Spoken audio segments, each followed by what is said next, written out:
La place aux herbes, extrêmement importante. On est sur l'arrivée au Moyen-Âge d'une des principales portes de la ville. La porte date de 1235, la structure est encore en état, elle a été un petit peu remaniée dans sa partie sommitale, récupérée à usage d'habitation, alors qu'elle était purement défensive et militaire, comme le montrent les pierres de parement extérieur qui sont bombées, c'est-à-dire on appelle ça des pierres à bossage.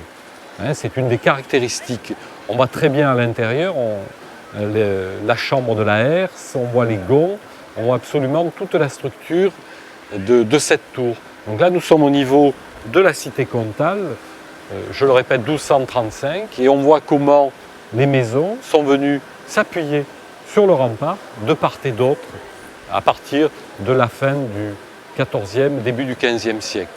Cette place aux herbes, pourquoi place aux herbes? Rien à voir avec le terme herbe que nous entendons maintenant à tous les niveaux, mais c'était le marché aux légumes.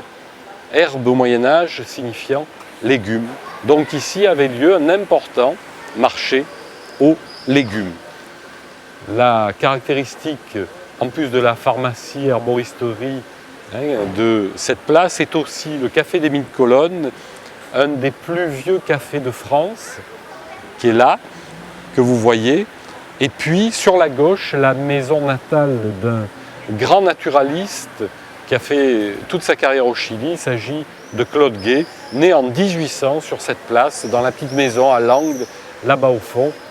Claude Gay, citoyenne d'honneur du Chili.